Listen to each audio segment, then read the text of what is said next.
தமிழ் ஜனம் குடும்பத்தினருக்கு வணக்கம். மற்றொரு ஜனம் 360 நிகழ்ச்சிக்கு உங்களை அன்புடன் வரவேற்கிறேன். நான் உங்கள் ஆனந்த் டி பிரசாத். இன்று நம்மோடு இணைந்திருப்பவர்கள் தமிழ் ஜனம்ல அபினவ் மற்றும் நம்மளோட வெரி என்ன சொல்றது நெருக்கமான ரமேஷ் சேதுராமன் அண்ணன். எல்லாரையுமே நிகழ்ச்சிக்கு வரவேற்போம். வணக்கம் வணக்கம் வணக்கம் வணக்கம்.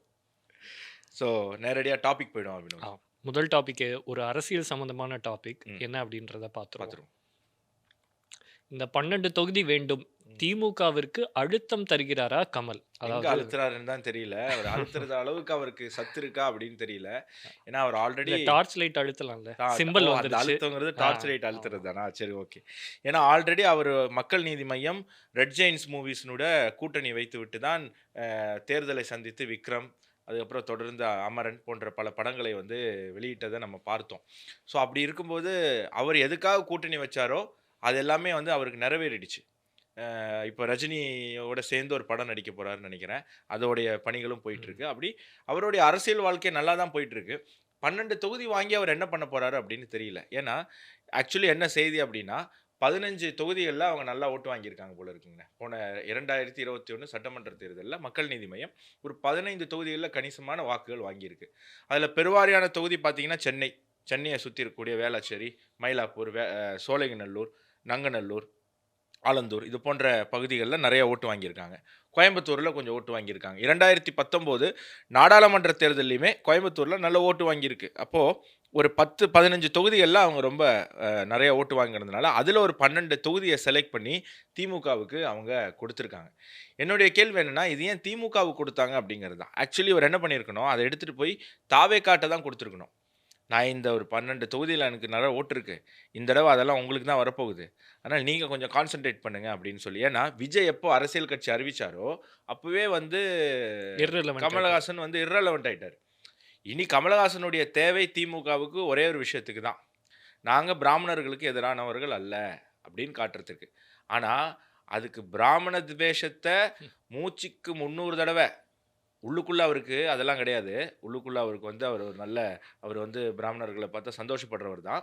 ஆனால் வெளியில் ஒரு வேஷம் போடக்கூடிய கமலஹாசனுக்கு அது கொடுத்தா பிராமணர்கள் எப்படி திமுக பக்கம் வருவாங்க அப்படின்னு தெரியல. ஸோ திமுக வந்து ஒரு பிராமின் அவுட்ரீச்சுக்காக எஸ்வி சேகர், கமலஹாசன் போன்றவர்களை அவங்க வந்து சப்போர்ட் பண்ணுறாங்க, ப்ரமோட் பண்ணுறதை நம்மளால் பார்க்க முடியுது. அப்படி கமலஹாசனுடைய தேவை திமுகவுக்கு ஒரு விஷயம் என்னென்னா, நாங்கள் ஒரு ஆன்டி பிராமின் பார்ட்டி இல்லை அப்படின்னு சொல்கிறதுக்கு. ரெண்டாவது, யாராவது பாஜகவிலேருந்து ஏதாவது திமுகவுக்கு ப்ரெஷர் போட்டாங்கன்னா இவரை பார்லிமெண்ட்டில் பேச வச்சு பாஜகவுக்கு ப்ரெஷர் போடுறது. என்ன ப்ரெஷர் போடுறது, என்னடா ஒன்றுமே புரியல அப்படின்னு மண்டே சொரிகிற அளவுக்கு ப்ரெஷர் போடுறது. ஏன்னா இவருடைய ட்வீட்டெல்லாம் நம்ம பார்க்குறோம், படிச்சா இல்ல. ஆனா இந்த 2வது பாயிண்ட்ல எனக்கு ஒப்புதல் இல்ல. ஏன்னா இங்க அவரால ஏன் அப்படி பேச முடியுதுன்னா, யாரும் பதிலுக்கு பேச முடியாது, அதனால பேசிடுறாரு. ஆனா ஒரு மேடையில ஸ்மிருதி இரானியோட பேசினாரு, புரட்டி எடுத்துட்டாங்க. ஸ்மிருதி இரானி புரட்டி எடுத்துட்டாங்க. இப்போ அது வந்து டிவி இன்டர்வியூ, ஒருத்தருக்கு ஒருத்தர் பேசிக்கணும். பார்லிமெண்ட் தானே, எந்திரிச்சு ஏதோ ஒன்று சொல்லிட்டு உட்காந்துட்டா அதுக்கப்புறம் எதிரில் இருக்கிறவங்க கத்துனா கத்திட்டு போட்டோம், இவர் சொல்ல வேண்டியதை சொல்லி முடிச்சிருவார்ல அப்படிங்கிற ஒரு விஷயத்து தான். ஸோ இந்த மாதிரி விஷயங்களுக்கு தான் கமலஹாசன் தேவைப்படுறாங்க திமுகவுக்கு. நம்ம போன வீடியோலேயே பார்த்தோம், திமுகவே 200 தொகுதியில் நிற்க போகிறதா சொல்லிட்டு இருக்காங்க. கம்யூனிஸ்ட்டு விசிகாவுக்கே உங்களுக்கு சின்னம் கிடையாது, எல்லாம் திமுக சின்னத்தில் தான் நிற்கணும்னு அவங்க கண்டிஷன் போடுற நேரத்தில் இவர் ஒரு டார்ச் லைட் எடுத்துகிட்டு போயிட்டு நாங்கள் 12 இடத்துல டார்ச் அடிக்க போகிறோம் அப்படின்னு சொன்னால் சூரியன் எப்படி அதை ஒத்துக்கும்? ஆக்சுவலாக இவர் ஐயா கட்சி தொடங்கும் போது மதுரை எங்கள் ஊரில் தான் வந்து மாநாடு மாதிரி ஏதோ போட்டார். ஆமாம். அப்போ நம்மளுக்கு தெரிஞ்ச பையன் வந்து அவர் கமல் ரசிகர், அதனால அவருடைய கட்சியில் ரொம்ப சீரியஸாக இருந்தார். அப்போல்லாம் அவர்கிட்ட பேசணும்னா அப்படியே ரத்தம் கொதிக்க பேசுவாப்புல. ஸோ இவர் தான் வந்து அடுத்த சிஎம் ரேஞ்சுக்கு பேசிக்கிட்டு இருப்பான் அந்த பையன். ஸோ அதுக்கப்புறம் நடந்த சம்பவம்லாம் தெரியும். ஐயோ பாவம். ஆமாம். அப்புறம் இவரே போய் அங்கே போய் ஆண்டவர் அடங்கிட்டாருன்னு அங்கே போய் அடக்கமாயிட்டார். அப்போ அந்த பையன்கிட்டலாம் இதை பற்றி பேசுவோம், என்னடா இப்படி ஆகிப்போச்சு, நீ இவ்வளவு பேச்சு பேசினியடா, இப்படி ஆகிப்போச்சேன்னு அவன் ரொம்ப வருத்தப்படுவான். அண்ணே நாங்கள்லாம் மீட்டிங் போயிருந்தோம்னே, அவங்க ஒரு பெரிய ஹாலில் ஒரு பெரிய கதவை திறந்து வச்சு சொன்னார்னே, எவன் சரியில்லையோ இப்போ மட்டும் இல்லை என்னமோ சொன்னார்னே, அப்போல்லாம் நாங்கள்லாம் வந்து புல் அரிச்சிருச்சுண்ணே, எங்களுக்கு கதவையெல்லாம் திறந்தாங்கண்ணே, யாரும் போகலண்ணே, கடிச்சு பார்த்தா தலைவரே போயிட்டாருண்ணே அப்படின்னு. என்னடா சொல்கிற அப்படின்னா, அப்போ ஆமாண்ணே, என்னண்ணே டிவி கிவிலாம் உடைச்சதுக்கு இப்படி ஆகி போச்சேண்ணே அப்படின்னா. அதாவது அடிப்படையில் அந்த பையன் வந்து கமல் ரசிகர். கமலுக்காக உயிரை கொடுக்குற தம்பின்னு வச்சுக்கங்களேன். ஆனா, கமல் சார் மேல உள்ள மரியாதை அந்த பையனுக்கே போயிடுச்சு. நீங்க எந்த டிவி உடைச்சாரோ ஆ அந்த டிவியிலேயே போய் சரணடைஞ்சிட்டாரு என்னமோ அப்படிங்கிறதுனால. அங்கேயே போய் ஆயிட்டாரு. அடிப்படையில என்னன்னா, தமிழர்களான நம்ம வந்து என்ன ஆனாலும் பார்த்தீங்கன்னா, நம்ம தலைவர் பின்னாடி நிக்கணும்னு நெனைப்போம். ஆனா, தலைவரே நம்மள விட்டு போயிட்டாருன்னு வச்சுக்கங்க, அப்ப நம்ம என்ன ஆவோம்னா, நம்ம இதுவரைக்கும் எங்கடா நின்றோன்ற மாரி ஒரு ஃபீலிங் ஆயி போயிடும்.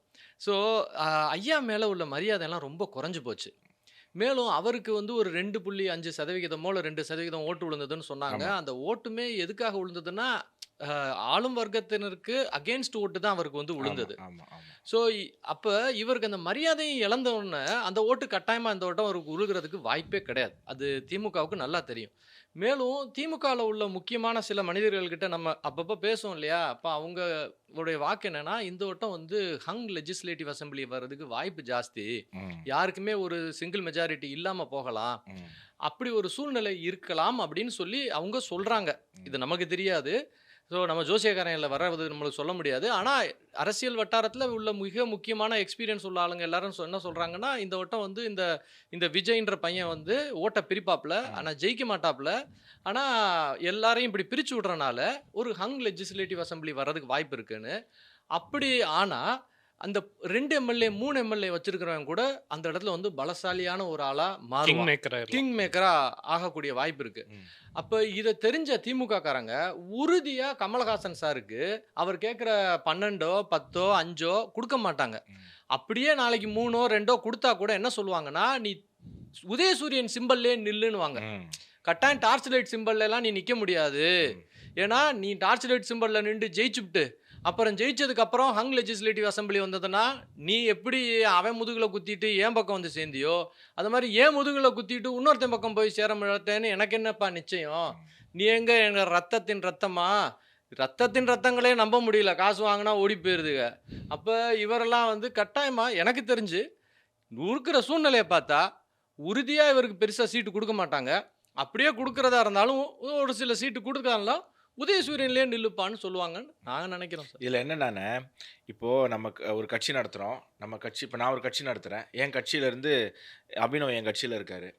இப்போ அபினவ் வந்து உங்க கட்சியில சேர்ந்துட்டாரு. என்ன ஏமாத்திட்டு எனக்கு துரோகம் பண்ணிட்டு உங்க கட்சியில வந்து சேர்ந்துட்டாருன்னா, அப்ப எனக்கு உங்க மேல கோவம் தானே வரணும்.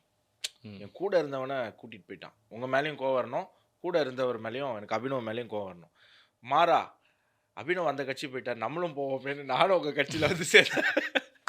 எப்படி இருக்குமோ அது மாதிரி தான். ஏன்னா மக்கள் நீதி மையத்தில் இருந்த முக்கியமானவங்கெல்லாம் எல்லாருமே வந்து திமுகவில் தான் போய் சேர்ந்தாங்க. அப்புறம் கடைசியாக வந்து சேர்ந்தவர் யாருன்னா நம்ம கமலஹாசன் அவர்கள். ஸோ அவருக்கு 12 தொகுதிகள்லாம் கிடைக்க போகிறது கிடையாது. உதயசூரியன் கிடைக்கிற 1ஓ 2ஓ தொகுதியில் உதயசூரியன் தான் வந்து கிடைக்க போகுது. அந்த ஒரு தொகுதியில் யார் நிற்க போகிறா அப்படிங்கிறத ஸ்னேகனா இல்லாட்டி வந்து கோவை சரளாவா இல்லாட்டி வேற யாராவதா அப்படிங்கிறத கமலஹாசன் முடிவு பண்ற இடத்துல தான் அதாவது இருக்கு. மக்கள் நீதி மையம் அப்படின்றதானே சார் கட்சி பேரு. ம். அதுல நீதியை இழந்துருச்சு சார். நீதி இழந்து அது மீதி ஆயிடுச்சு. மக்கள் மீதி மையம் அவ்வளவுதான் சார். அப்படிங்கிறத நீதியை இழந்துருச்சு. ஏதோ இதாயிடுச்சு. ஸோ என்ன கமலஹாசனுக்கு இப்போ ஒரே ஒரு விஷயம் தான். ராஜ்யசபா எம்பி ஆயிட்டாரு. இனி அதை டக்குன்னு பறிக்கலாம் முடியாது. ஸோ அதனால இப்போ அடுத்த தேர்தலில் இப்போ திமுக கூட்டணி போய் அதிமுக கூட்டணி ஆட்சிக்கு வருதுன்னு வைங்க. அப்போ விக்ரம் 2 இந்த ரஜினி படம்லாம் வந்து ரிலீஸ் ஆகணும். அப்போது ஒரு 2 டார்ச் லைட்டில் ஒரு 2 எம்எல்ஏ இருந்ததுன்னா நம்ம வந்து அந்த ரிமோட்டை அங்கேருந்து எடுத்துகிட்டு வந்து எடப்பாடி அவர்கள் கையில் கொடுத்துட்டு இனி நீங்கள் கொஞ்ச நாள் என்னை வந்து இயக்குங்க அப்படின்னு ரிமோட்டை கொடுக்கறதுக்கான ஒரு வாய்ப்பு இருக்குங்கிறதுனால அவர் அந்த டார்ச் லைட்டை ஒரு 2 இடத்துல ஜெயிக்க வைக்கிறதுக்கு முயற்சி பண்ணுறாரு. அது திமுக கொடுக்காது அப்படிங்கிறது தான் என்னுடைய நம்பிக்கையாகவும் இருக்குது. அப்படிங்கிறது தான் கொடுத்தா திமுக வந்து 2 தொகுதியில் டார்ச் லைட்டு கொடுத்தாங்கன்னா ஏடிஎம்கேக்கு 2 தொகுதி கன்ஃபார்ம். 234ல் டிஎம்கே 0லேருந்து ஆரம்பிக்கும். அதிமுக கூட்டணி 2லேருந்து ஆரம்பிக்கும். என்டிஏ கூட்டணி 2லேருந்து ஆரம்பிக்கும் அப்படிங்கிறது தான் இதில் பொருள். ஸோ இந்த டாப்பிக்கில் இவ்வளோ தான் இருக்குது. ஸோ நெக்ஸ்ட் டாபிக் என்ன? நெக்ஸ்ட் டாபிக் கேரளாவில் பாஜக வேகமாக வளர்ந்துட்டு வருது அப்படின்றத நம்ம பார்க்குறோம். உடனடியாக அதற்கான ரியாக்ஷனும் தெரிய ஆரம்பிச்சிருச்சு. அது என்ன அப்படின்றத பார்த்துருவோம்.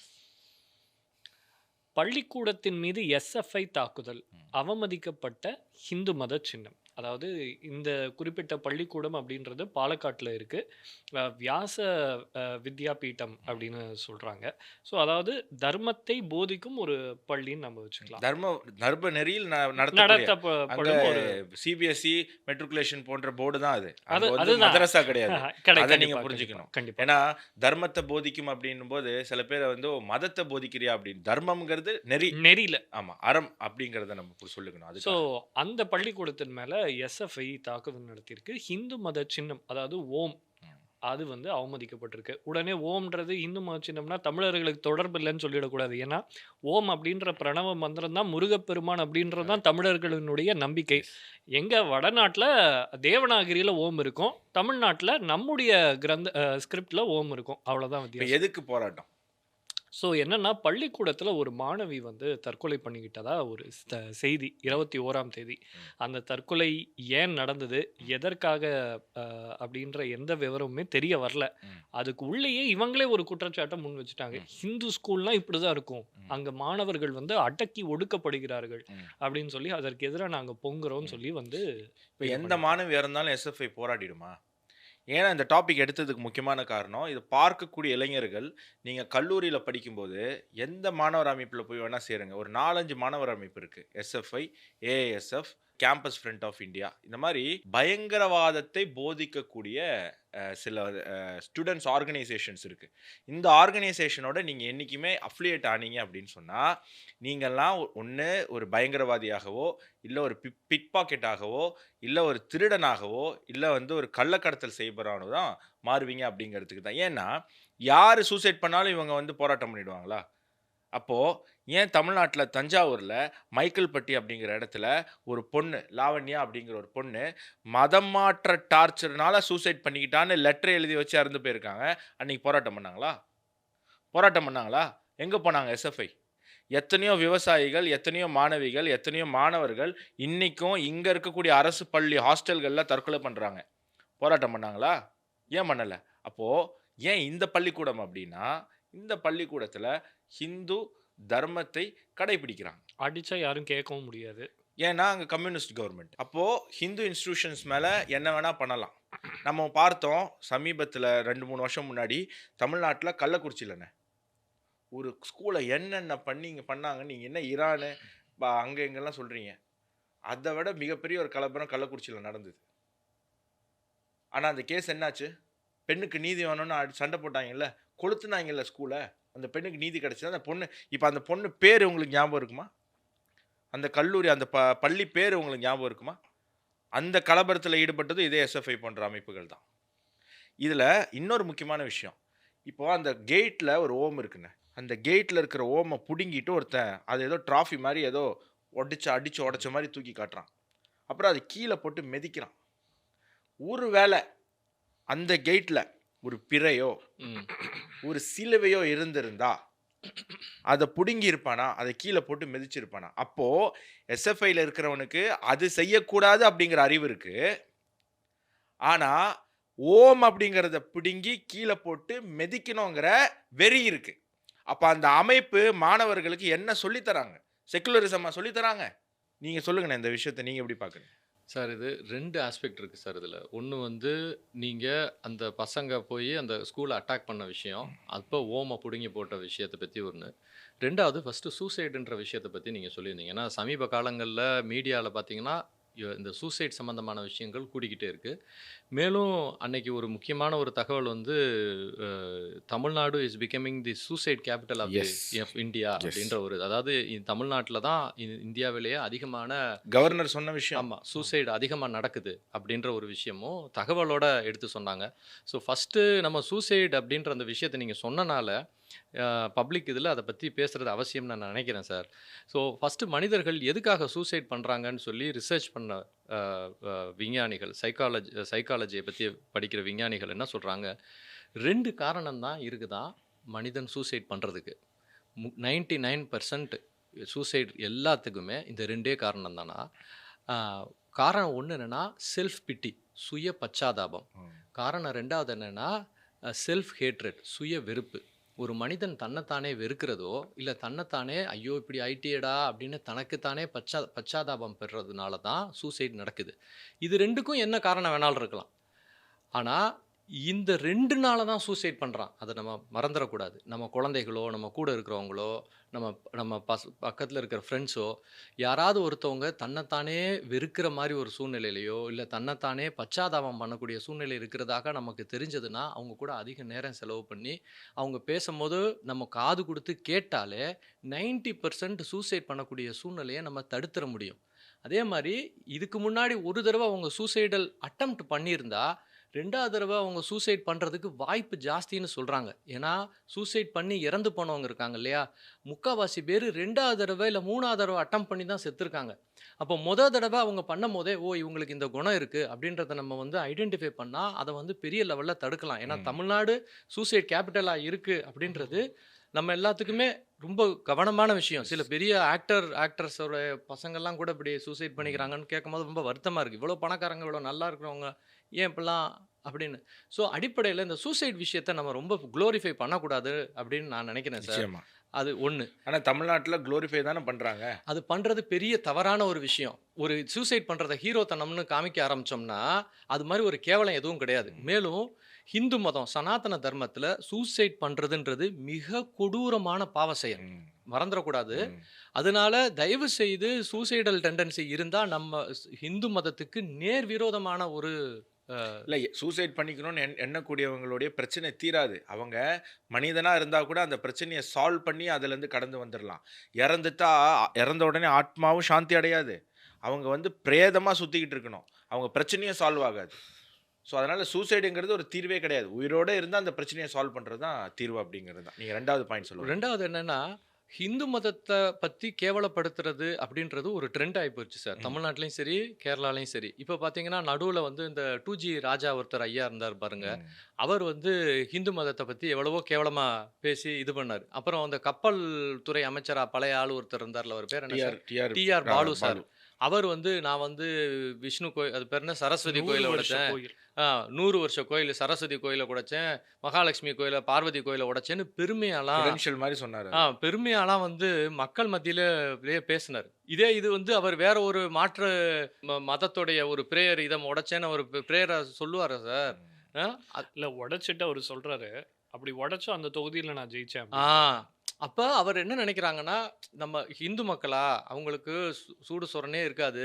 அவங்கள என்ன பண்ணாலும் அந்த வடிவேலு ஜோக்ல இருக்கான்ல, இவன் வந்து எவ்வளவு அடிச்சாலும் தாங்குவான்டா, அவன் ரொம்ப நல்லவன்டான்ற கதையா, இவங்கள என்ன வேணாலும் பண்ணலாம் அப்படின்ற அந்த மைண்ட் செட் வந்து, அது வந்து ஒரு டேஞ்சரஸான மைண்ட் செட். இன்னும் எத்தன வருஷம் தான் இந்துக்கள் இப்படியே இருக்க போறோம்ன்றது நமக்கு தெரியல. ஸோ, அது ஒரு முக்கிய விஷயம் இப்ப நீங்க அங்க நம்ம பார்க்கிறது. அதாவது அந்த பையன் வந்து ஒரு ஒரு ஹிந்து சிம்பல எடுத்து உடைக்கிறான். அத உடைச்சு கீழ போட்டு மிதிக்கிறத மிதிக்கிற பையனுமே ஹிந்து பையனா கூட இருப்பான். நிச்சயமா. ஆ ஸோ அப்ப அந்த பையனுடைய மனசுல அது ஒரு ரிமோர்ஸ், அதாவது ஒரு ஒரு குற்ற உணர்ச்சியே இருக்க மாட்டேன்து. அட நம்ம ஒரு தப்பு பண்றோமே அப்படின்ற ஃபீலிங்கே இல்ல அப்படின்றது ஒரு வருத்தத்துக்குரிய செயல். ஆனா அது தொடர்ந்து நம்ம எல்லாருமே அதுக்கு வந்து இந்த மாரி ஒரு விஷயம் நடக்குதுன்னா, நம்ம வீட்ல உள்ள குழந்தைங்க கிட்ட, நம்மள சுத்தி இருக்கவங்க கிட்ட, டேய் நம்மளுடைய கலாச்சாரம், நம்மளுடைய ப ப வழிபாட்டு முறைய யாராவது வந்து துவேஷமா பண்ணாங்கன்னா, கொஞ்சமாவது டேய் உங்க அப்பாவ பத்தி தப்பா பேசுனா, உங்க அம்மாவ பத்தி தப்பா பேசுனா, உனக்கு கொஞ்சம் கோவம் வருதுல்லடா? அந்த மாரி தான்டா. நம்ம கலாச்சாரத்த பத்தியும், நம்மளுடைய மதத்த பத்தியும் தப்பா பேசுனா கொஞ்சம் கோவம் வரணும்டா. அப்படின்னு கொஞ்சம் சொல்லி வளர்த்தா இல்ல நல்லது நான் சார். இத எப்படி பார்க்குறேன்னா, இப்போ ட்ரிவாண்ட்ரமா ஃபர்ஸ்ட் டைம் பிஜேபி வந்து பிரீச் பண்ணியிருக்கு. ம். ஏற்கனவே பாலக்காட்ல வந்து பயங்கர ஸ்ட்ராங்கு. இந்த சார் சொன்ன இந்த சூசைடு விஷயத்த நான் கண்டிப்பா ஏத்துக்கிறேன். அதுக்கு வந்து நம்ப நிச்சயமா ஒரு கவனம் வந்து செலுத்தணும். ஆனா இந்த விஷயத்துல அந்த கோபம் அப்படியே இத பயன்படுத்தி வெளிப்படுத்திட்டாங்களோ அப்படின்றது தான் என்னோட கோவமா இருக்கு. குறிப்பா பாலக்காட்ல பிஜேபி ஸ்ட்ராங் ஆயிட்டே வருது அப்படின்னு நீங்க ஏற்கனவே சொல்லியிருக்கீங்க. இப்ப இவர்களுடைய கோபம் அப்படின்றத அந்த பெண்ணுக்கு நீதி வாங்கி தரதோ, அல்லது உண்மை என்ன அப்படின்றது தெரிஞ்சுக்கிறதோ கிடையாது. அப்படி ம். இருந்தா இந்நேரம் இப்படி ரியாக்ட் பண்ணியிருக்க மாட்டாங்க. தெளிவா திட்டமிட்டு தங்களுடைய ஃப்ரஸ்ட்ரேஷனை தான் அவங்க காட்டியிருக்காங்க. ஸோ பாஜக வந்து வலுப்படுதுன்னா பாஜகவுக்கு யார் ஓட்டு போடுறாங்க? ம். ஹிந்துக்கள் ஓட்டு போடுறாங்க. அப்போ ஹிந்துக்களை அடிக்கணும்னா நேரடியாக போய் ஒருத்தனை அடித்தா பிரச்சனை. அப்போது ஹிந்துக்கள் நடத்தக்கூடிய பள்ளிகள் கல்லூரிகளை டார்கெட் செய்யறது அப்படிங்கிறது இது கேரளாவில் இல்ல இத பார்த்தா ஒரு பயம் வரும்ல. இப்ப ஹிந்து மத சின்னத்த ஓப்பனா நீங்க அடிச்சீங்கன்னா, நாளைக்கு அதே சின்னத்த வழிபடக்கூடியவன் எப்படி அத பப்ளிக்கா செய்வான்? அவனுக்கு மனசுல ஒரு பயம் வரும். இதே தான் வெஸ்ட் பெங்கால்ல நடந்தது. வெஸ்ட் பெங்கால்ல யார் யாரெல்லாம் ஓட்டு போட்டிருப்பாங்கன்னு இவனே முடிவு பண்ணிட்டான். இந்த கம்யூனிட்டி தான் ஓட்டு போட்டிருப்பாங்க அப்படின்னு. மம்தா அவர்கள் தொகுதியில தோத்தோன்னே அடி உள்ள பூந்து அது அப்படியே அதனுடைய மினிமைஸ்டு ரெப்ளிகா தான் இங்க நடந்ததா இப்ப நான் நீங்க பார்க்கிறேன். சொல்லும்போது எனக்கு இது ஒண்ணு ஞாபகம் வருது சார். அதே கேரளால கொஞ்ச நாளைக்கு முன்னாடி ஒரு பாய் அம்மா வந்து பஸ் ஸ்டாண்ட்ல வந்து ஒருத்தர் வந்து என்னை ஏதோ உரசிட்டாருன்னு ஒரு வீடியோ போட்டாங்க தெரியுமா? சோஷியல் மீடியால. அது மனம் வருத்தப்பட்டு அந்த ஹிந்து ஐயா வந்து தற்கொலை தற்கொலை பண்ணி இறந்து போயிட்டாரு. யாராவது ஒருத்தன் பேசுனானா சார்? யாராவது ஒருத்தன் சப்போர்ட் பண்ணானா சார்? பொதுமக்கள் பேசுனாங்க. ம். எந்த எஸ்எஃப்ஐயோ ஆ, டிஒய்எஃப்ஐயோ ஆ, இல்லாட்டி யாருமே எந்த ஆ. அமைப்பும் பேசவே இல்லை. ஏன்னா இஸ்லாமிய வாக்கு வங்கி சார் பிரச்சனை எனக்கு ஒரு ஆயிடுமோ? சந்தேகம் சார். அவரு ஹிந்துன்றனால பேசலையா? இல்ல ஆம்பளை செத்தா பரவாயில்லன்னு நினைச்சாங்களா சார் எல்லாரும்? இல்ல இவங்க இவங்க இஸ்லாமியர் இஸ்லாமியர் அப்படிங்கிறதுனால பேசல. செத்தவங்க யாரா வேணா இருக்கட்டும். இவங்க வந்து அவங்களுக்கு எதிராக பேசினா அந்த சமுதாயம் கோச்சுக்குமோ, நம்மளை வந்து தப்பா நினைச்சுக்குமோ, தேர்தல் நேரத்தில் தப்பாக அது போயிடுமோ அப்படிங்கிறது தான். ஆனால் பொதுமக்கள் பேசுனாங்க. அந்த பொதுமக்கள்ல பல இஸ்லாமியர்கள் பேசுனாங்க. ஏகப்பட்ட இஸ்லாமியர்கள் அந்த பொண்ணு பண்ணது தப்புன்னு பேசுனாங்க. ஏகப்பட்ட கிறிஸ்துவர்கள் அந்த பொண்ணு பண்ணது தப்புன்னு பேசுனாங்க. ஆனா செக்குலரிசம் பேசக்கூடிய கம்யூனிஸ்ட குப்பைகளோ காங்கிரஸோ எஸ்எஃப்ஐயோ டிஒய்எஃப்ஐயோ யாருமே அதை பத்தி பேசல. இன்னொன்று முக்கியமான பாயிண்ட் அபினவ் சொன்னார். அந்த ஓம் எடுத்து கீழே போட்டு மெதிச்சா அதை பார்க்கக்கூடிய எஸ்எஃப்ஐங்கிறது யாருங்க சார்? மாணவர்கள் இயக்கம் தானே. அப்போ அந்த மாணவர் இயக்கம் ஒரு சின்னத்தை எடுத்து கீழே மிதிக்குது அப்படின்னா, அப்போது அந்த சின்ன வயசில் இருக்கக்கூடியவர்கள் அந்த இயக்கத்தில் இருக்கக்கூடியவன் நம்மளுடைய முன்னோடிக்கு நம்மளுடைய ஒரு அண்ணன் அதை எடுத்து மிதிக்கிறாரு. அப்போ அது தப்பு அப்படிங்கிறது மைண்டில் ஒன்று போகும். ரெண்டாவது அவன் என்ன பண்ணுவான்? வீட்டுக்கு போயிட்டு சாமி கும்பிடுறான். இதெல்லாம் கும்பிட்டுட்டு நமக்கு என்ன கிடைக்கவா போகுது? இந்த பழக்கமே எனக்கு வேண்டாம் அப்படின்னு வருவான். இன்னொன்று அவன் அந்த மெதிச்சவனுடைய நண்பர்கள் இவனுக்கு இது பிடிக்காது அப்படின்னும் போது அவன் முன்னாடி சாமி கும்பிடுறத நிப்பாட்டிடுவான். அவன் முன்னாடி கடவுளை பற்றி பேசுறத நிப்பாட்டிடுவான். ஸோ இது வந்து என்ன ஆகும்? கல்ச்சுரலி ஒரு ஒட்டுமொத்த கம்யூனிட்டியுமே பின்னாடி ட்ராக் பண்ணிட்டு வரக்கூடிய ஒரு விஷயமானது இங்கே நடக்கும் அப்படிங்கிறது நம்ம பார்க்கணும். அதே மாதிரி இந்த எஸ்எஃப்ஐ கிட்ட திருப்பி நான் சொல்கிற விஷயம் என்னென்னா, மாணவர்களுக்கு நான் சொல்ல வர விஷயம் என்னென்னா, செக்குலரிசம் அப்படிங்கிற பேரில் சிலக்டிவாக ஒரு ரிலீஜனை மட்டும் டார்கெட் பண்ணுறது செக்குலரிசமா, அது லிபரலிசமா, அது சரியா அப்படிங்கிற கேள்வியை நீங்கள் எஸ்எஃப்ஐயில் இருக்கீங்க அப்படின்னா நீங்கள் உங்கள் எஸ்எஃப்ஐ தலைவர்கள்கிட்ட கேட்கணும். உங்கள் எஸ்எஃப்ஐ அமைப்பில் இருக்கக்கூடியவங்ககிட்ட கேட்கணும். கம்யூனிஸ்ட் சித்தாந்தவாதிகள்கிட்ட கேட்கணும். ஏங்க கம்யூனிஸ்டுக்காரங்களா நீங்கள் ஹிந்துக்களை மட்டும் சொல்கிறீங்க, ஈவேரா மாதிரி ஹிந்து மதத்தை மட்டும் தப்பாக பேசுகிறீங்க, அதாவது தீக்கா மாதிரி ஹிந்து மதத்தை மட்டும் தப்பாக பேசுகிறீங்க அப்படிங்கிற கேள்வி இளைஞர்கள் கேட்கணும் அப்படிங்கிறதுக்காக தான் இந்த ஒரு செக்மெண்ட்டே நம்ம வச்சோம் அப்படின்னு. ஸோ ரமேஷ் அண்ணன் சொன்ன மாதிரி சூசைடு எதுக்குமே தீர்வாகாது. செலக்டிவாக ஹிந்து மதத்தை மட்டும் டார்கெட் செய்கிறது செக்குலரிசம் ஆகாது அப்படிங்கிறத இங்கே சொல்ல விரும்புகிறேன். ஸோ நெக்ஸ்ட் டாபிக் என்னன்னு பார்த்துருவோம். அமெரிக்க அழுத்தத்தால் கொண்டு வரப்பட்ட தீர்மானம் நோ சொன்ன இந்தியா. ஸோ ஈரான் அங்கே வந்து போராட்டங்கள் போயிட்டுருக்கு. மில்லியன்ஸில் வந்து மக்கள் போராடுறாங்க அப்படின்னு அமெரிக்க ஊடகங்களில் செய்தி வெளியாகிட்டே இருக்குது. இந்த சூழ்நிலையில் யுனைடெட் நேஷன்ஸ் ஹியூமன் ரைட்ஸ் கவுன்சிலில் ஒரு ரெசல்யூஷன் பாஸ் பண்ணுறாங்க. எதுக்கு அப்படின்னா, இந்த போராட்டத்தில் மனித உரிமைகள் மீறப்படுது அப்படின்னு ஒரு கண்டனம் தெரிவிக்கும் ஒரு ரெசல்யூஷன். அதுக்கு வந்து அந்த ரெசல்யூஷனுக்கு இந்தியா நோ அப்படின்னு சொல்லியிருக்கு. ஈரான் நமக்கு நன்றி தெரிவிச்சிருக்கு. ஸோ இது உலக செய்திங்கிறதுனால ரமேஷ் அண்ணன்ட்டு ஆரம்பிப்போம். நீங்கள் சொல்லுங்கண்ணா, ஈரானில் என்ன தான் நடக்குது? என்ன பிரச்சனை சார்? இது ஃபஸ்ட்டு ஒரு அடிப்படையான ஒரு சிம்பிளான கேள்வி கேட்கணும்னு நினைக்கிறேன் சார். நாம் உண்மையிலேயே சுதந்திரமாக இருக்கோம்னு நம்ம நினைக்கிறீமா சார்? இந்தியாலையா? இந்தியா இல்லை, இந்தியாவில் நாம் சுதந்திரமாக இருக்கோம். ஆனால் இந்தியா சுதந்திரமாக இருக்கா அப்படின்னு கேட்டால் அது கேள்விக்குறி. இந்தியா சுதந்திரமாக இருக்கா சார்? கேள்விக்குறி தான். கேள்விக்குறி தான். சரி, அதாவது ஒரு வெளிநாட்டு பிரிட்டிஷ் ராஜாங்கத்தில் நம்ம பிரிட்டிஷ் அடிமையாக இருக்கும் போது நம்மளுக்கு சுதந்திரம் கொடுத்துட்டு போனதுக்கப்புறம் அவங்க நிறையா பத்திரிக்கையில் சில விஷயங்கள்லாம் அவங்க ஆளுங்க எழுதின சில பத்திரிகைகள் இருக்குது, பழைய பத்திரிகைகள். அதில் ரொம்ப இன்ட்ரெஸ்டிங்கான ஒரு வாசகம் இருந்தது. அதை நான் இப்போ உங்ககிட்ட திரும்ப சொல்லணும்னு நினைக்கிறேன். அதாவது உலகத்தில் உள்ள காலனிகளுக்கெல்லாம் சுதந்திரம் கொடுத்துட்டீங்க. இந்த மாதிரி சுதந்திரம் கொடுத்தனால வெள்ளைக்கார உலகம் வந்து ஒரு பெரிய இழப்பீட்டை சந்திச்சதா அப்படின்னு ஒரு கேள்வி கேட்கும்போது அவங்க என்ன சொல்கிறாங்க, அதுக்குரிய பதிலாக அவங்க எல்லாம் சொல்கிறாங்க, ஒரு ஆடை கட்டி போட்டுட்டு நான் அவுத்து விடும் போது தான் நீ மேயலாம் அப்படின்னு சொன்னால் ஆடு ஐயோ எனக்கு சுதந்திரம் போச்சேன்னு அழுவும். கரெக்டா? ஆனால் இப்போ மேய்ச்சல் இடத்த சுற்றி நீங்கள் ஃபென்ஸ் போட்டுட்டு ஆடை அவுத்து விட்டீங்கன்னு வச்சுக்கோங்க, இப்போ ஆடு ஐயோ என்னை கட்டி போட்டாங்களே எனக்கு சுதந்திரம் போச்சேன்னு சொல்லாது, நான் சுதந்திரமாக இருக்கேன்னு சொல்லும். ஆனால் மேய்ச்சல் இடம் உங்கள் கண்ட்ரோலில் இருக்குது, நீங்கள் திறந்தாதான் அது அது மேயும். மட்டும் இல்ல, அந்த ஆட்டை எப்ப வேணாலும் இவங்க பிரியாணி போடலாம். ஆ, அப்படி எப்போ பிரியாணி வேணாலும். போட பட்டு கொண்டிருக்கக்கூடிய ஒரு ஆடு தான் ஈரான். அப்போ இன்னைக்கு உலகத்தை பொலிட்டிக்கலாக கண்ட்ரோல் பண்ண வேண்டிய அவசியம் இல்லை சார். அதாவது ஆடை கட்டி போடுறதுன்றது அரசியலை கண்ட்ரோல் பண்ணுற மாதிரி, ஆட்டு மேய்ச்சல் இடத்த ஃபென்ஸ் போடுறதுன்றது பொருளாதாரத்தை கண்ட்ரோல் பண்ணுற மாதிரி. இன்னைக்கு அமெரிக்கான்ற ஒரு வல்லாதிக்க சக்தி என்ன பண்ணுதுன்னா பொருளாதாரத்தை ஃபென்ஸ் போட்டு வச்சுக்கிச்சு.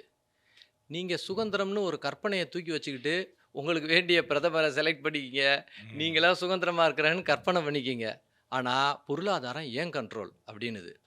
இப்போ இந்த பொருளாதாரத்தை கண்ட்ரோல் பண்ணுற அமெரிக்கா இத்தனை வருஷமாக எப்படி இந்த உலகத்தை ஆட்சி பண்ணுதுன்னு நினைக்கிறீங்க சார்? எப்படி உலகத்தை ஆட்சி பண்ணிக்கிட்டு இருக்கு அமெரிக்கான்னு நினைக்கிறீங்க? ட்ரேடு மூலமா தான். ட்ரேட் மூலியமாக. அதாவது இதே அமெரிக்காக்காரங்க சமீப காலங்களில் அவங்களுடைய செனட்டில் பேசின ஒரு கான்வர்சேஷனை நான் உங்ககிட்ட சொல்கிறேன் சார். உலகத்தை அமெரிக்கா எப்படி ஆட்சி பண்ணுதுன்னா உலகத்துடைய ட்ரேட் கரன்சியாக அமெரிக்க டாலர் டாலர்ஸ். மாத்திரம்தான் இருக்குது. அதாவது நீங்கள் எந்த பொருளை வேணாலும் யாருக்கு வேணாலும் உலகத்தை விற்கலாம், வாங்கலாம். ஆனால் எந்த பொருளை விற்கிறதா இருந்தாலும் வாங்குறதா இருந்தாலும் அமெரிக்க டாலர் மூலியமாக மாத்திரம்தான் விற்கலாம் வாங்கலாம்னு சொல்லும் போது என்ன ஆகுதுன்னா நீங்கள் பண்ணுற உழைப்பு உங்களுடைய எல்லா விஷயமுமே அமெரிக்காவுக்கு போய் சேருது. அமெரிக்கா வேறு எதுவுமே செய்ய வேணாம், இந்த மாதிரி ஒரு காகிதத்தை டாலர்னு அச்சடிச்சா போதும். ஆனால் நீங்கள் அரிசி செய்யணும், கோதுமை செய்யணும், இரும்பு செய்யணும், அவன் அமெரிக்க நாட்டில் அடித்த அந்த காகிதத்தை நீங்கள் வாங்குறதுக்காக. உங்களை இப்பயும் ஆடு மாதிரி தான் பயன்படுத்திக்கிட்டு இருக்கு அமெரிக்கா. சார் அது மட்டும் இல்லை சார், இவங்க என்ன பண்ணுறாங்க அப்படின்னு சொன்னால், இப்போ அமெரிக்காவுக்கும் இந்தியாவுக்கும் ட்ரேட் இருக்குன்னு வச்சுக்கோங்களேன், அவன் வந்து ட்ரேடு டெஃபிசிட்குள்ளே என்டர் ஆகிடக்கூடாதுன்றதுல தெளிவாக இருக்காங்க. நம்ம அமெரிக்கா வந்து இந்தியா கிட்டேருந்து 1,00,000 ரூபாய்க்கு ஒரு கூட்ஸ் வாங்குதுன்னா ஒப்பந்தம் போடும்போதே பதிலுக்கு 2,00,000க்கு இந்தியா வந்து இந்த பொருள் ஏதாவது ஒரு பொருளை வாங்கணும் அப்படின்ற மாதிரி தான் அவங்க ஒப்பந்தமே போடுறாங்க. அந்த பொருள் இந்தியாவுக்கு தேவையே இருக்காது. ஆனால் இந்த 1,00,000க்கான பொருளை இந்தியா விற்குதில்ல, அதை நம்ம எக்ஸ்போர்ட் பண்ணி ஆகணுன்ற சூழ்நிலை இருக்கும். ஸோ அதை வச்சு பிளாக்மெயில் பண்ணி ஒரு ஒப்பந்தத்தை போட்டுறது. இப்படி தான் எல்லா நாட்டுக்கும் அமெரிக்காவோட ஏதாவது ஒரு விதத்தில் ட்ரேட் டெஃபிசிட் வந்துடுது. அதனால் அவங்க லாபகரமாக இருக்காங்க. அமெரிக்காவுடைய மிகப்பெரிய சக்தி அமெரிக்காவுடைய டாலரை உலகம் ஃபுல்லாகவே கரன்சியாக பயன்படுத்திக்கிட்டு இருக்கிறது தான். யாரெல்லாம் இந்த அமெரிக்க கரன்சிக்கு எதிர்வினையாக இது வரைக்கும் பேசியிருக்காங்களோ அவங்க எல்லாருமே உயிரோடு இல்லை. எல்லாருமே கடாஃபி, சதாம் ஹுசேன் எல்லாருமே இறந்து போயிருக்காங்க. இது எதனாலன்றது ஒரு பெரிய கதை, இந்த மீட்டிங்கில் நம்ம அதை பற்றி பேச முடியாது. ஆனால் இந்த நிகழ்வு எப்படி பிரதமர் மோடிக்கும் இந்தியாவுக்கும் எதிர்வினையாக திரும்பி இருக்குன்றதை மாத்திரம் வேணால் நம்ம இந்த இடத்துல பேசலாம். ஏன்னா ஈரானும் அதோட சேர்ந்த ஒரு விஷயந்தான். அதாவது அமெரிக்கா இன்னைக்கு உலக கரன்சியாக இருக்குது. இதுக்கு எதிர்வினையாக இது வரைக்கும் யாருமே பெரிய சக்தியை உருவாக்குனதில்லை. ஆனால் இதுதான் தடவை இந்தியா, சைனா, ரஷ்யா, பிரேசில் இதெல்லாம் ஒன்றா சேர்ந்து பிரிக் பிரிட்ஜ் அப்படின்னு ஒரு சிஸ்டத்தை கொண்டு வந்திருக்கு. இது அமெரிக்காவுடைய ஸ்விஃப்ட் சிஸ்டத்துக்கு எதிர்மனையான ஒரு சிஸ்டத்தை உருவாக்கியிருக்கு. ஸ்விஃப்ட் சிஸ்டம்னா என்ன, பிரிட்ஜுக்கு என்ன வருது? டிரான்சாக்ஷன்ல ஈடுபடுறவங்களுக்கு தெரியும் ஸ்விஃப்ட் அப்படிங்கிறது. இப்போ எல்லா நம்மளுடைய அக்கௌண்ட்டுக்குமே ஒரு ஸ்விஃப்ட் நம்பர் அப்படின்னு நம்ம ஏற்றுமதி இறக்குமதி பண்ணும்போது அது நடக்கும். ஸோ இப்போ பிரிட்ஜ் சிஸ்டம் என்ன ஆகுதுன்னா அமெரிக்க டாலருக்கு எதிர்வினையான சக்தியாக மாறுது. அப்போ இந்த எதிர்வினை சூழ்நிலை இருக்குது பாருங்க, அது நம்ம முதல்ல மறந்துடக்கூடாது. அமெரிக்க டாலருக்கு எதிராக இருந்த எல்லாருமே கொல்லப்பட்டிருக்காங்க. இதனால நம்ம பிரதமருடைய உயிருக்குமே சில அச்சுறுத்தல் வருமோன்னு சொல்லி நிறைய பெரிய முக்கியமான ஆளுங்க பயந்தாங்க. அதுக்கு நடுவில் தான் பங்களாதேஷில் வந்து ஒரு ஆளை வந்து அசாசினேட் ஆன ஒரு விஷயம். ரஷ்யா ஐயா போயிருக்கும் போது, இப்போ நம்ம பிரதமர் போயிருக்கும் போது வெளியே இறங்கி பேசக்கூட பயந்தார். ஒரு காருக்குள்ளே அவரும் புட்டின்னு உட்காந்து தனிப்பட்ட முறையில் 40 நிமிஷம் பேசினாங்க. மறந்துடக்கூடாது சார், இந்தியாவில் விட முக்கியமான தலைவர்கள் எல்லாருமே அசாசினேட் ஆகியிருக்காங்க. இந்திரா காந்தி, ராஜீவ் காந்தி, லால் பகதூர் லால் சாஸ்திரி. Bahadur Shastri, scientist Scientist. ஜஹாங்கீர் பாபா. பாபா, அதே பாபா அட்டாமிக் ரிசர்ச் சென்டர் அவர்கள். இது மாத்திரம் இல்ல, இந்த மாதிரி நம்மளுடைய முக்கிய தலைவர்களை வெளிநாட்டு சக்திகள் அசாசினேட் பண்ணியிருக்குன்னு ஒரு புஸ்தகமும் வேற எழுதியிருக்காங்க. அந்த புஸ்தகம் பேர் வந்து தி கான்வர்சேஷன்ஸ் வித் த க்ரோ அப்படின்னு ஒரு புஸ்தகம். அது ஏற்கனவே சிஐஏல வேலை பார்த்து ரிட்டையர் ஆன ஒரு ஐயா வந்து எழுதின ஒரு புஸ்தகத்துல பெருமையா சொல்லியிருக்காரு. பெருமையா அவர் பேசியிருக்காரு. நாங்க எப்படி எத்தனை தலைவர்களை கொன்னோம், இந்தியாவில் எத்தனை தலைவர்களை கொன்னோம்னு சொல்லிட்டு. ஸோ இந்த சூழ்நிலையில எப்பயுமே அமெரிக்காவுடைய, ஏன்னா அந்த புஸ்தகம் தி கான்வர்சேஷன்ஸ் வித் தி க்ரோல அவங்க என்ன எழுதியிருப்பாங்க, எப்போ அமெரிக்க டாலருக்கு எதிர்வினையான ஒரு சக்தி வருதோ அந்த சக்தியை நாங்கள் நான்கு போர் முனைகளை வச்சு அழிப்போம். ஒன்று, அந்த நாட்டுக்கு பக்கத்து நாட்டில் ஒரு பிரச்சனையை கிரியேட் பண்ணி பார்டர் டிஸ்பியூட்டை கொண்டு வந்து போரை உருவாக்குவோம் அந்த நாட்டுக்கு. ரெண்டாவது, அந்த நாட்டுடைய தலைவரை நாங்கள் வந்து கொலை செய்வோம். மூணாவது, அந்த நாட்டுடைய கட்சிக்குள்ள, அந்த நாட்டு தலைவன் எந்த கட்சியில் இருக்கானோ அந்த கட்சிக்குள்ள உள்நாட்டு அந்த கட்சி பிரச்சனையை இது பண்ணி அவரை தூக்கி எறிய பார்ப்போம். அதுக்கு ஒரு காரணம் சார், நம்ம வைஸ் பிரசிடென்ட் வந்து நடுவில் மாற்றப்பட்டார், கவனிச்சிங்களா? அது சில பேர் அதை பற்றி பேசினாங்க. இன்னைக்கு வந்து மோடி ஐயாவுக்கு ரொம்ப நம்பிக்கையான தமிழ்நாட்டை சார்ந்த இன்னைக்கு வைஸ் பிரசிடென்ட்டா ஐயா இருக்காரு. ஆனால் அதுக்கு முன்னாடி இருந்த சில சம்பவங்கள்லாம் பேசப்பட்டது. நான் அதை வந்து நடுவில் கோடு விட்டு காமிக்க வேண்டிய அவசியம் இருக்குன்றனால சொல்கிறேன்.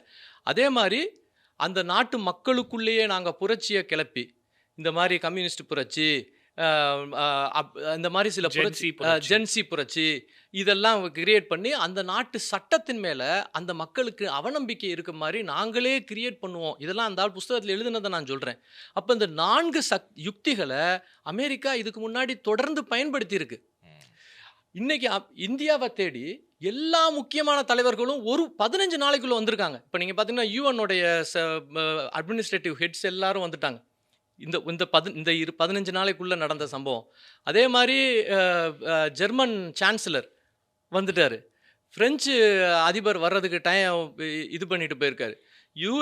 பேர் என்ன, யுஏஇ தலைவர், அது 2 மணி நேரத்துக்கு வந்துட்டு போயிருக்காரு. ஜஸ்ட் 2 hours வந்து கையெழுத்து போட்டிருக்காரு சார். நிறைய ஒப்பந்தங்கள்ல கையெழுத்து போட்டிருக்காரு. அது மாத்திரம் இல்ல, 16 வருஷமா பெண்டிங்ல இருந்த the deal of mother of all deal அப்படின்னு சொல்லி யூரோப்பியன் யூனியன் இந்தியாவோட கையெழுத்து போட்டிருக்கு. அதாவது இந்தியாவோட வணிகம் செய்யக்கூடாது அப்படின்னு நம்மளுக்கு இவ்வளவு டாரிஃப் போட்ட ட்ரம்ப், இன்னொரு பக்கம் எங்க கூட வணிகம் செய்யுங்க, ஃப்ரீயா நாங்க நிறைய விஷயத்தை கொடுக்குறோம்னு இயூவோட கையெழுத்து போட்டிருக்காங்க. ஆல்ரெடி யூகே போட்டுருச்சு. நல்லா மறந்துடக்கூடாது சார். 16 வருஷம் பெண்டிங்ல இருந்த மேட்டரை மோடி ஐயா சாதிச்சிருக்காரு. இந்த கையெழுத்து மூலியமா இந்தியாவில் உள்ள பல கோடி பேருக்கு வேலை வாய்ப்பும், நம்ம இந்திய பொருளாதாரம் மிக முக்கியமான இடத்துக்கும் வரும். இதை போட்டு அடுத்த நிமிஷம் நிறைய பேர் ட்விட்டரில் என்ன போட்டாங்க, இதுக்கு மேலே அமெரிக்கா சும்மா இருக்காது, உங்கள் மோடியை அவங்க குறி வைக்க ஆரம்பிச்சிருவாங்கன்னு சொல்லி நிறைய. ஏன்னா உலகம் ஒரு பக்கமாக இந்தியா பக்கம் திரும்புது. அப்போ கட்டாயமாக இந்த பர்டிகுலர் நிலைமையில நாம் வந்து யாரு கூடயும் சண்டைக்கு போகக்கூடாதுன்றதுல நம்ம தலைவர்கள் ரொம்ப கிளியராக இருக்காங்க. அதுதான் நீங்கள் சொன்னீங்க, ஈரானுக்கு வந்து மோடி ஐயா வந்து நான் எதிர்க்க மாட்டேன்னு சொல்லி கையெழுத்து போட்டிருக்காரு. இதை இந்திய முஸ்லீம்கள், அதை எங்க சார் ஐயா சாமி இந்திய முஸ்லீம்களா?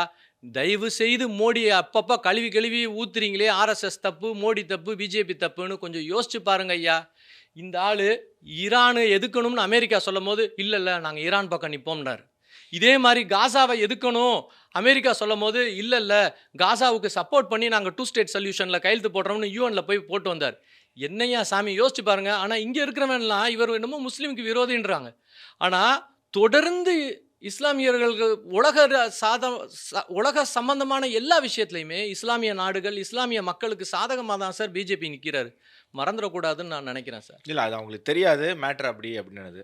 இப்போ ஈரான், இப்போ அண்ணன் சொன்ன மாதிரி US டாலரை வந்து எந்தெந்த கண்ட்ரிஸ் ஏற்றுக்கலையோ அந்தந்த கண்ட்ரிஸை தான் வந்து டார்கெட் பண்ணுறாங்க. இப்போ ரஷ்யா, ஒரே ஒரு விஷயம் மட்டும் சொல்லிக்கிறேன். இப்போ அந்த ப்ரொட்டஸ்ட் நடக்குது இல்லை ஈரானில், ப்ரொட்டஸ்ட் ஏன் நடக்குது அப்படின்னா இன்ஃப்ளேஷன் அதிகமாயிடுச்சான் ஈரானில். அதாவது $1 அப்படின்றது 1 மில்லியன் ரியால், 1 மில்லியன் ரியால் நீங்கள் கொடுத்தா தான் $1 அப்படி போயிடுச்சு.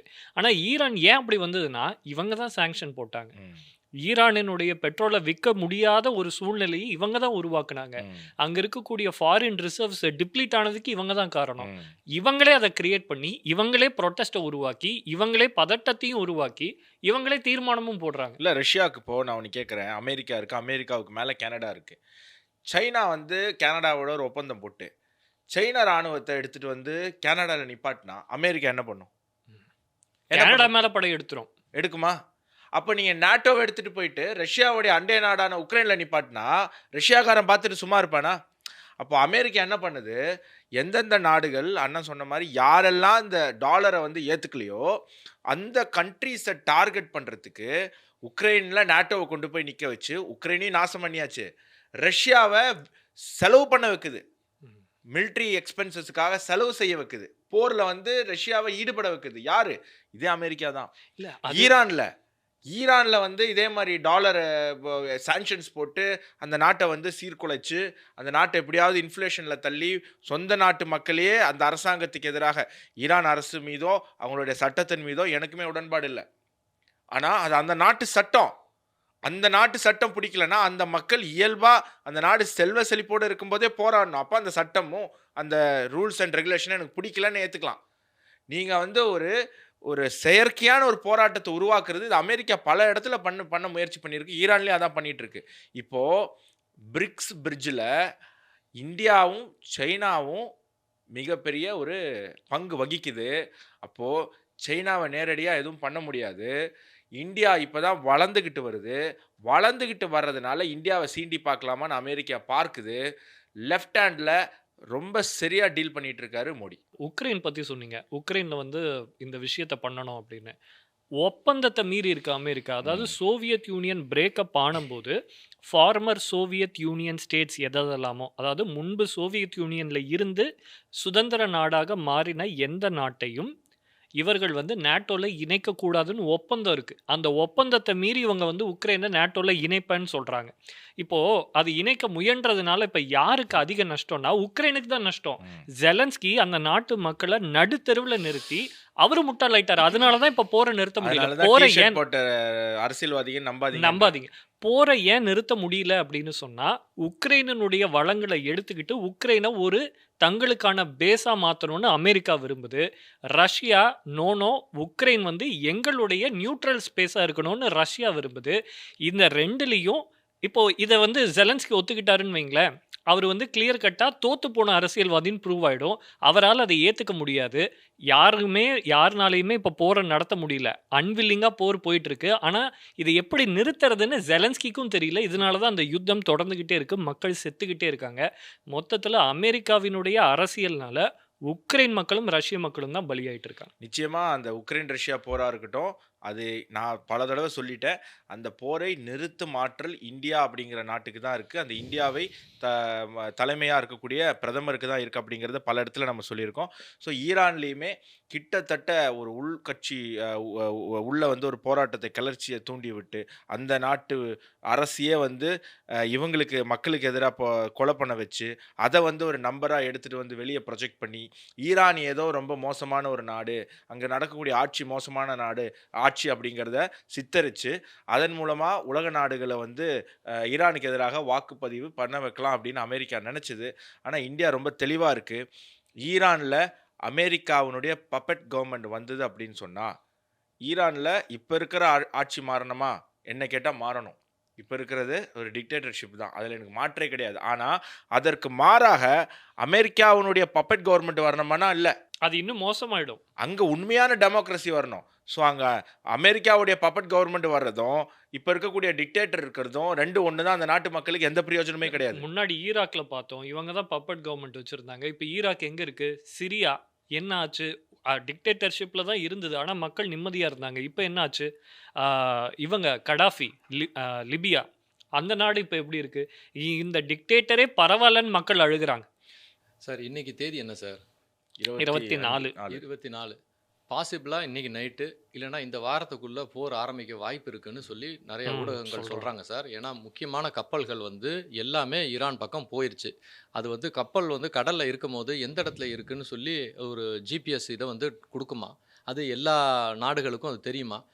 அந்த கப்பல்கள் எல்லாமே வந்து ஈரான் பக்கத்தில் போயிடுச்சு. எல்லாம் ஜிபிஎஸ்ஸை ஆஃப் பண்ணிட்டாங்க.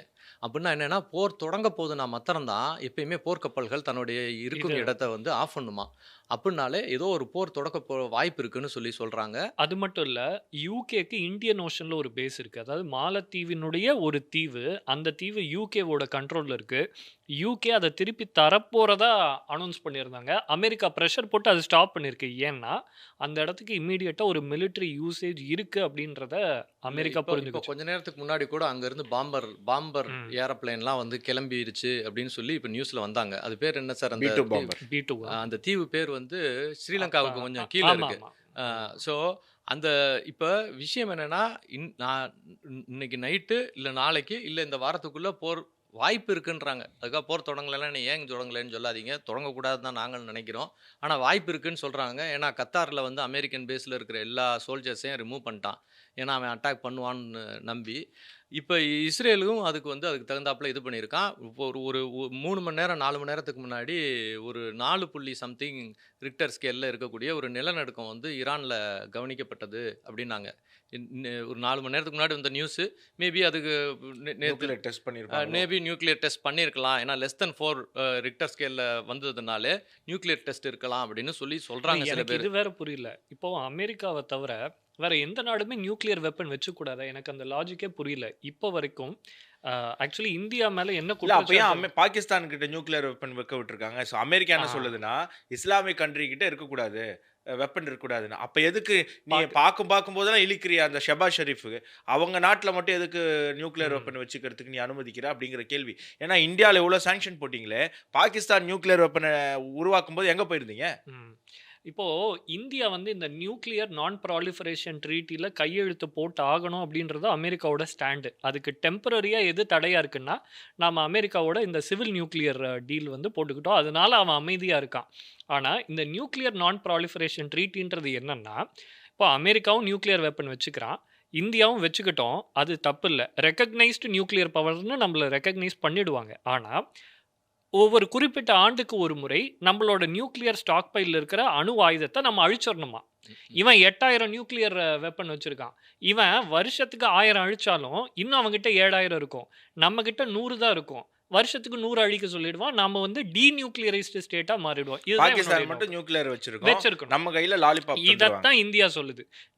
வெப்பன் அப்படின்றது ஒரு நாடு தன்னை பாதுகாத்துக்கிறதுக்கான ஒரு கருவி. அத வச்சுக்கிறதுக்கு எல்லா நாட்டுக்கும் உரிமை இருக்கு. இந்த ஷரத்த நீ மாத்துற வரைக்கும் இந்த நியூக்ளியர் நான் ப்ராலிஃபரேஷன் ட்ரீட்டில நாங்க கையெழுத்து போட மாட்டோம் அட்லீஸ்ட் இந்தியா அப்படின்றது வந்து ஃபர்ஸ்ட் தெளிவா யூஸ் பண்ண சொல்லுது. மாட்டோங்கிறதுல சைன் பண்ணியிருக்கு. ம். பாகிஸ்தான் அதுவே இன்னும் சைன் பண்ணல. ம். நாங்க வந்து நியூக்ளியர் வெப்பன முதல்ல பயன்படுத்த மாட்டோம். எங்கள் மீது யாராவது பயன்படுத்தினா தான் நாங்க பயன்படுத்துவோங்கிறத அந்த த்ரெட்டில வந்து இந்தியா சைன் பண்ணியிருக்கு. பாகிஸ்தான் அத கூட பண்ணல அப்படிங்கிறத நம்ம பார்க்கணும். ஸோ தொடர்ந்து அமெரிக்காவினுடைய இந்த இரட்டை நிலைப்பாடு பாகிஸ்தான் கிட்ட கொஞ்சறதும், இந்தியாவ வந்து மிரட்டுறதும் இது தொடர்ந்து நடந்துகிட்டே இருக்கு. இத்தன நாள் பல கவர்ன்மெண்ட் வந்து அதுல அடிபணிந்திருக்கு. இந்திரா காந்தி ஓரளவுக்கு கண்ட்ரோல்டா இருந்தாங்க. பட் அவங்களும் சில நேரத்துல வந்து அடிபணிய வேண்டி வந்தது. அவங்களுக்கு என்ன ஆச்சு அப்படிங்கிறதையும் நம்ம பார்த்தோம்.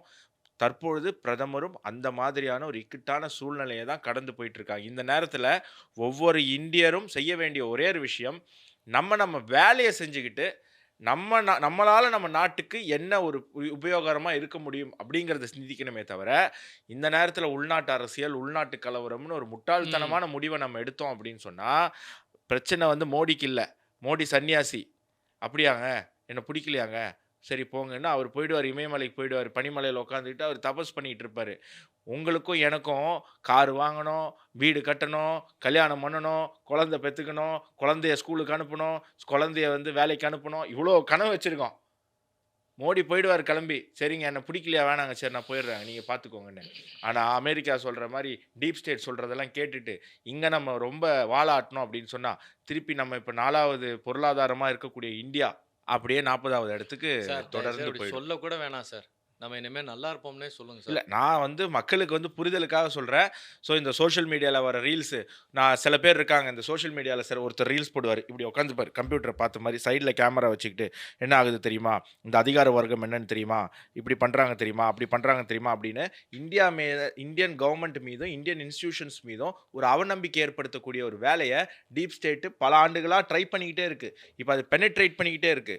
ரிசர்ச் பண்றதுக்கும், ஒரு விஷயத்த ஆராய்ச்சி பண்றதுக்கும் நேரமில்லாத இளைஞர்கள் அந்த 30 செகண்ட் ரீல்ஸை பார்த்துட்டு இந்தியாவினுடைய இன்ஸ்டிடியூஷன் மேலே ஒரு அவநம்பிக்கை ஏற்பட்டுட்டு இந்த இந்தியாவே வேஸ்ட்டு, இந்த கவர்மெண்ட்டே வேஸ்ட்டு, இந்த இன்ஸ்டிடியூஷனே வேஸ்ட்டு, எனக்கு லா மேலே நம்பிக்கை இல்லை, கோர்ட்டு மேலே நம்பிக்கை இல்லை, போலீஸ் மேலே நம்பிக்கை இல்லை, ராணுவம் மேலே நம்பிக்கை இல்லைன்னு நம்பிக்கை இழக்க வச்சு அந்த மாதிரியான இளைஞர்களை சினிமா நடிகர்களை வந்து அரசியலுக்கு கொண்டு வர வச்சு கையில் ஒரு விசிலை கொடுத்து விசில் அடிச்சான் குஞ்சுகளாக மாற்றி விசில் அடித்தோடனே அவன் ரோட்டுக்கு வந்து போராட்டம் பண்ணி கலவரம் பண்ணி நாட்டை நாசமாக்குறதுக்கான முயற்சிகள் நடந்துகிட்டு இருக்கு. இதற்கு பின்னாடி டீப் ஸ்டேட் இருக்கு.